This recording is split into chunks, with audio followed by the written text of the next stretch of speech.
सभी को नमस्कार। आज मैं आपके सामने प्रस्तुत हुई हूँ उस मंत्र के विषय में बात करने के लिए जो मंत्र हमारे सनातन की आत्मा है और जो मंत्र हमारे चारों वेदों में सराहनीय है।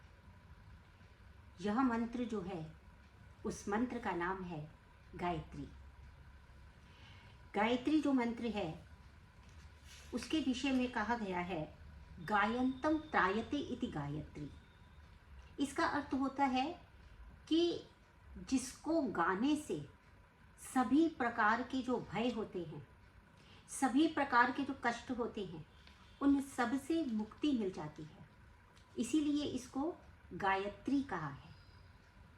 और इसके अतिरिक्त भी गायत्री जो शब्द आया है वो इसलिए भी आया है, गायतो मुखाद उदपतत इति ब्राह्मणम, अर्थात साक्षात भगवान के मुख से ये गाया गया था और गाया गया था और गाते गाते ही ये नीचे आ गया,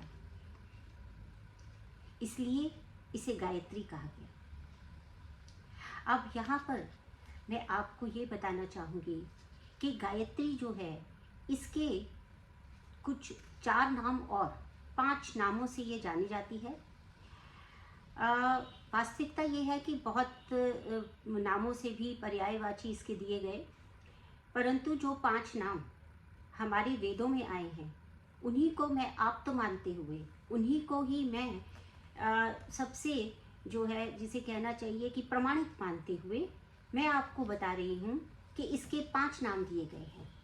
एक है गायत्री, दूसरा है सावित्री, तीसरा है वेद माता, चौथा है महामंत्र और 5वां है गुरु मंत्र। अब मैं थोड़ा सा ये बताऊंगी कि ये जो सावित्री शब्द है, गायत्री जो शब्द है, ये वेदों में आया है और सावित्री जो शब्द है वो मनुस्मृति में आया है।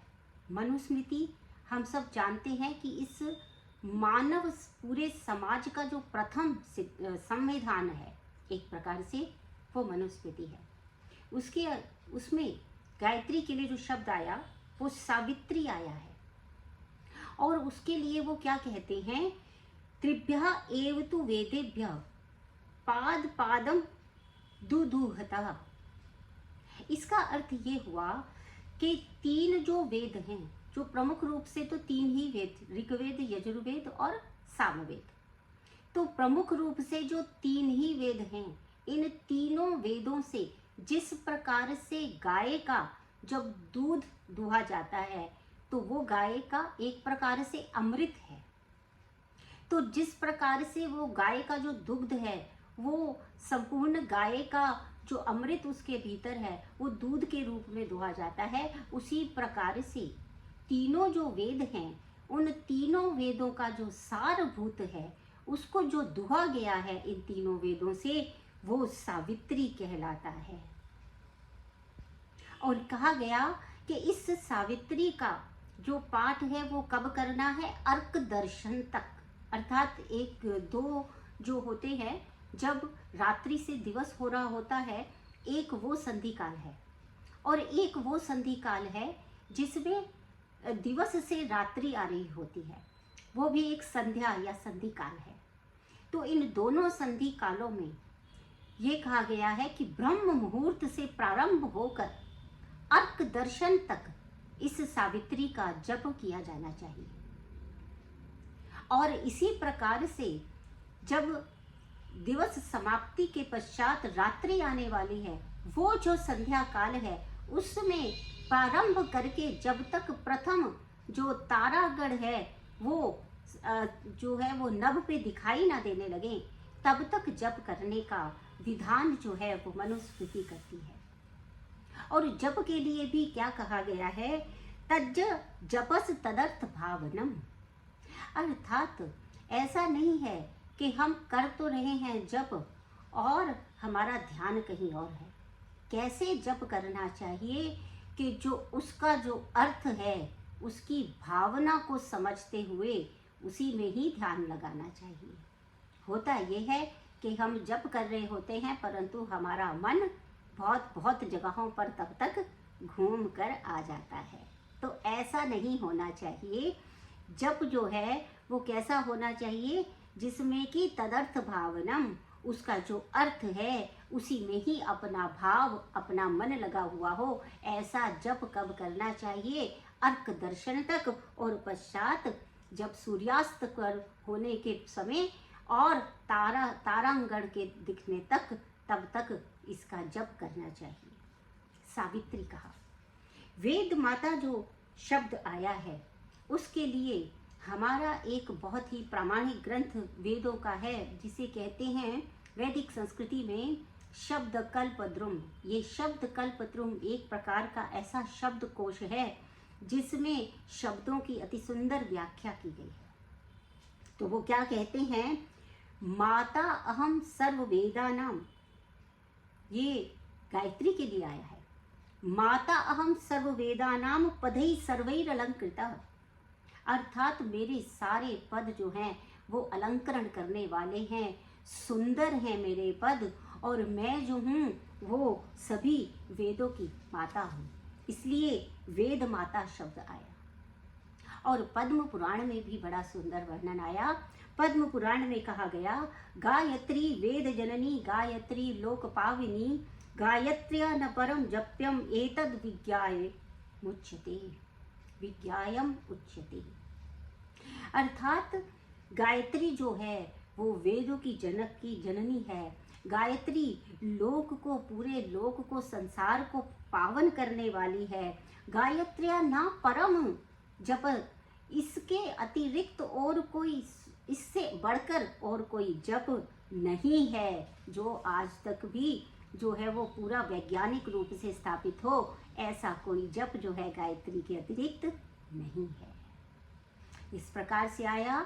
और महामंत्र, महामंत्र क्यों कहा गया इसको, महामंत्र इसलिए कहा गया क्योंकि कोई मंत्र जो होते हैं वो ऋग्वेद में मिलते हैं, कोई ऋग्वेद यजुर्वेद दो में मिल सकते हैं, यजुर्वेद सामवेद दो में मिल सकते हैं, यजुर्वेद या फिर अथर्ववेद ऋग्वेद, इस प्रकार से जो मंत्र हैं वो एक में मिलते हैं अथवा दो में मिल सकते हैं। परंतु वह मंत्र जो चारों वेदों में प्राप्त हो वो केवल गायत्री मंत्र है, इसीलिए गायत्री को महामंत्र कहा गया है।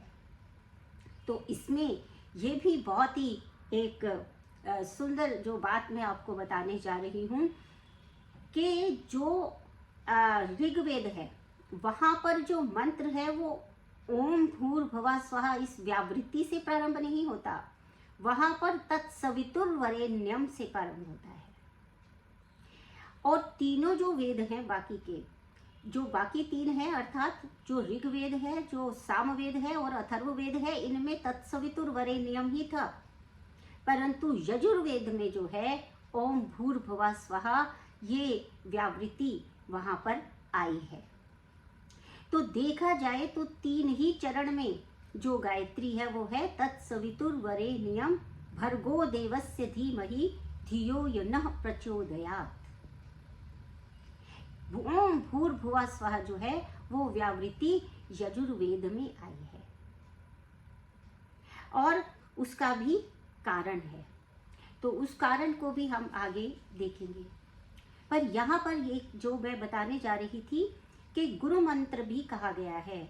यहाँ पर हमारे यहाँ पर भारतीय संस्कृति में षोडश संस्कार होते हैं और उसमें से एक संस्कार होता है वेदारंभ संस्कार। ऐसा कहा जाता है कि एक मनुष्य जो है वो दो बार जन्म लेता है। एक बार तो उसकी मातृ योनि होती है, अर्थात वो अपनी माता के योनि से उत्पन्न होता है, और दूसरा जो है वो क्या है, उसकी विद्या योनि। ये विद्या योनि जो है वो गुरु के द्वारा प्राप्त होती है और तभी उसको द्विज कहा जाता है। दूसरी बार उसका जन्म होता है। उस गुरु मंत्र में जो सिखाया जाता है वो क्या सिखाया जाता है, वो यही मंत्र से प्रारंभ करते हैं। जो जब वेदारंभ संस्कार होता है तो उसमें गायत्री मंत्र ही प्रथमतः सिखाया जाता है।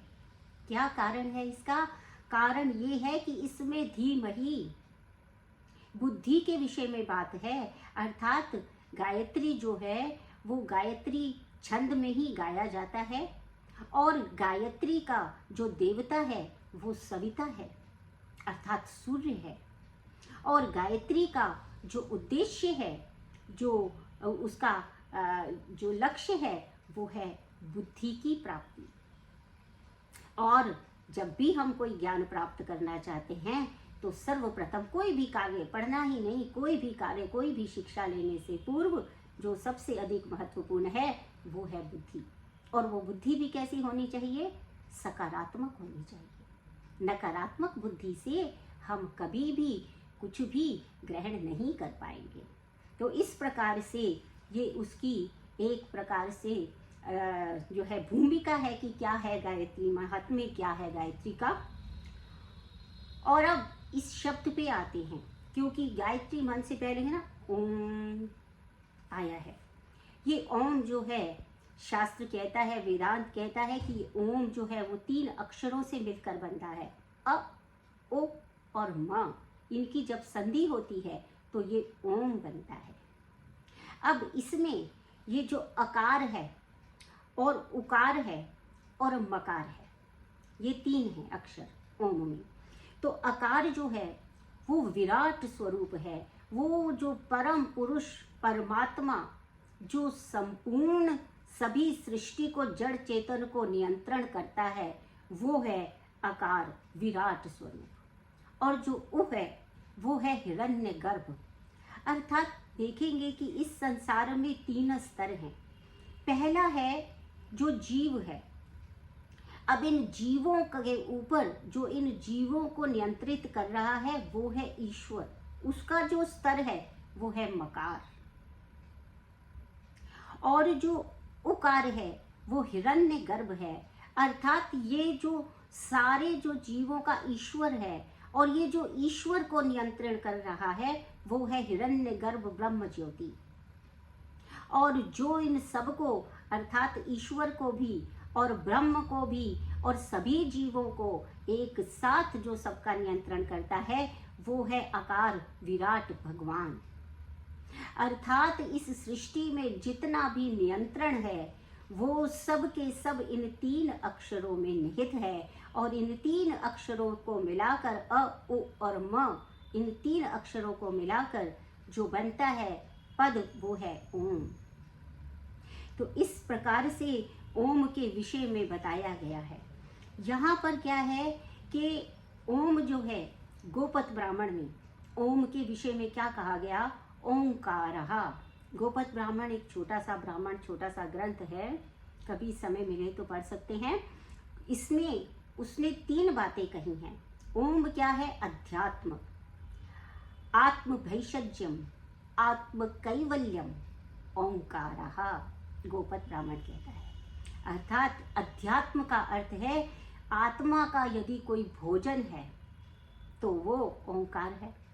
आत्मा का कोई औषधि है, आत्म भैषज्यम, आत्मा की कोई औषधि है तो वो ओंकार है। आत्म कैवल्यम अर्थात हम देखते हैं कि हम यदा कदा कभी सुखी कभी दुखी, इन्हीं जो है वो जो भी भ्रम है उसमें पड़े हुए रहते हैं।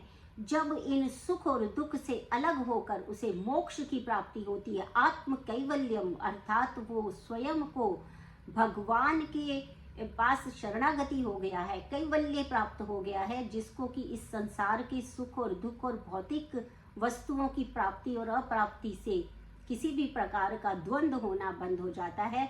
जब वो उनसे विचलित नहीं होता है वो आत्म कैवल्य की स्थिति है। ये तीनों जो है वो क्या है? ओंकारहा। और यही नहीं, भगवत गीता में भी ओंकार की बहुत ही महिमा कही गई है।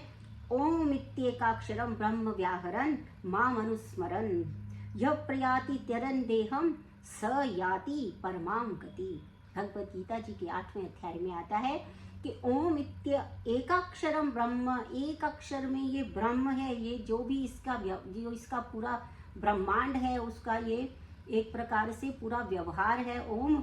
और जो इस संसार को, इस देह को त्यागते समय ओम इस नाम को बोलता है, मामानुस्मरण, इस ओम के माध्यम से मेरा स्मरण करता है, वो कैसा होता है, उसको परम गति की प्राप्ति हो जाती है। अर्थात फिर उसको इस पूरे भौतिक संसार में दोबारा जन्म लेने की जो मतलब आवश्यकता है वो नहीं पड़ती है। इस प्रकार से ये ओम है। और उसके बाद क्या हुआ, भू स्वः भू भुवः स्वाहा, ओम भू भुवः स्वाहा। अब यहाँ पर क्या है, भू का अर्थ क्या है, भू का अर्थ है जो प्राणों का प्राण है, भू सत्तायाम से आया है।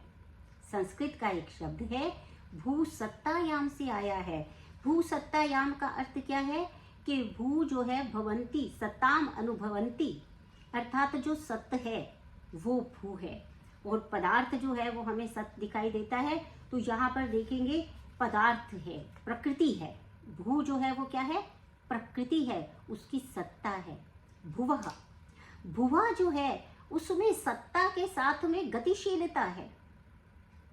तो प्रकृति अर्थात सत्य जो हो गया, सत्य यानी कि सत्ता है जिसकी, वो हो गई प्रकृति।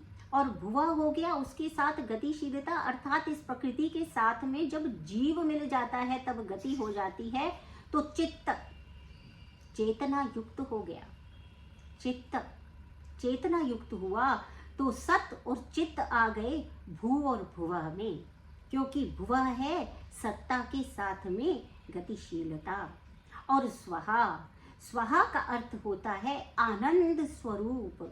चित चिर आनंद की जो प्राप्ति होती है, जो सुख की प्राप्ति होती है, चरम सुख, आत्यंतिक सुख, जिसके कि नष्ट होने का भय नहीं है, वो है आनंद। तो इस प्रकार से ओम भुवः स्वः, ये जो है तीनों, ये सत्य चित्त और आनंद मिलकर सच्चिदानंद हो जाते हैं। इसलिए इन तीन अक्षरों का इस प्रकार से अर्थ समझना चाहिए। जब जप करेंगे यही तदर्थ भावना है। जप करेंगे तो ओम को ब्रह्म के स्वरूप मानेंगे, जिसमें विराट भी है, जिसमें हिरण्य गर्भ भी है और जिसमें ईश्वर भी है, और जो सत्य भी है, चित्त भी है, आनंद भी है, अर्थात सच्चिदानंद है। ऐसे भू भुवः स्वाहा।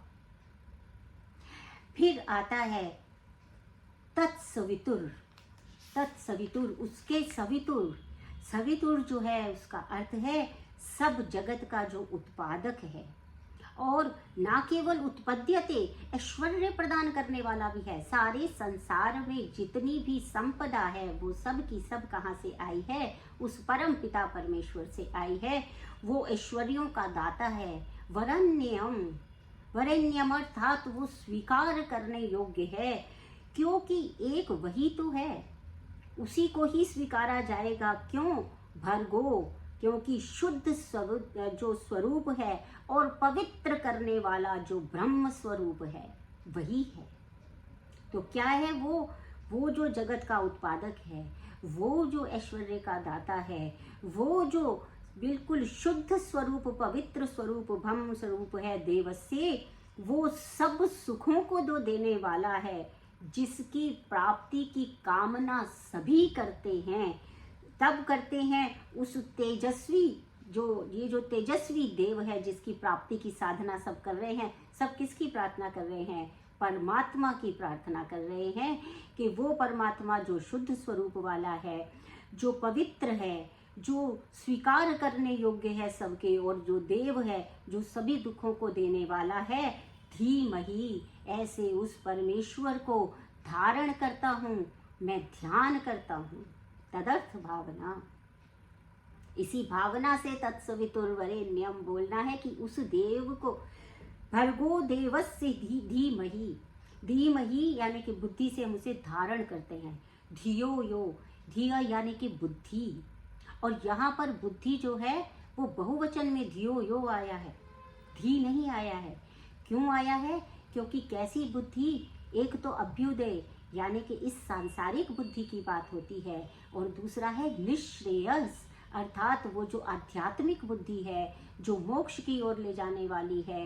ये दोनों प्रकार की बुद्धियों के लिए क्यों मैं उसका वर्ण कर रहा हूँ? जो शुद्ध स्वरूप वाला है, जो सब जगत का ऐश्वर्य देने वाला और उत्पादक है, जो वो देव है जो सब प्रकार के सुख देने वाला है, उसको मैं क्यों अपने मन में धारण कर रहा हूँ? क्योंकि मुझे वो बुद्धियाँ चाहिए जो इस संसार में भी कार्य करे और अध्यात्म में भी जो कार्य करे। यह जगदीश्वर वो जो सविता देव परमात्मा है, न अर्थात हमारी प्रचोदयात अर्थात प्रेरित करे, अर्थात जो मेरी बुद्धि को सभी जो शास्त्र अनुरूप कार्य नहीं है उनसे विरक्त करे, अर्थात बुरे कार्यों से मुझे छुड़ाए और अच्छे कार्यों की ओर मुझे जो है प्रेरित करे। ऐसे भगवान का मैं ध्यान करता हूँ, उनके नाम को धारण करता हूँ, उनके लिए मैं प्रार्थना करता हूँ। तो इस प्रकार से जो ये गायत्री मंत्र है, इसका हम 3 बार पाठ कर कर मैं अपना आज का ये जो छोटा सा संक्षिप्त सा मैं गायत्री पर आपको जो मैं बता पाई, उसके लिए आपको धन्यवाद देते हुए 3 बार गायत्री मंत्र का उच्चारण करते हुए विराम करूँगी। ओम भूर्भुवः स्वः तत्सवितुर्वरेण्यं भर्गो देवस्य धीमहि धियो यो नः प्रचोदयात्। ओम भूर्भुवः स्वः तत्सवितुर्वरेण्यं भर्गो देवस्य धीमहि धियो यो नः प्रचोदयात्। ओम भूर्भुवः स्वः तत्सवितुर्वरेण्यं भर्गो देवस्य धीमहि धियो यो नः प्रचोदयात्।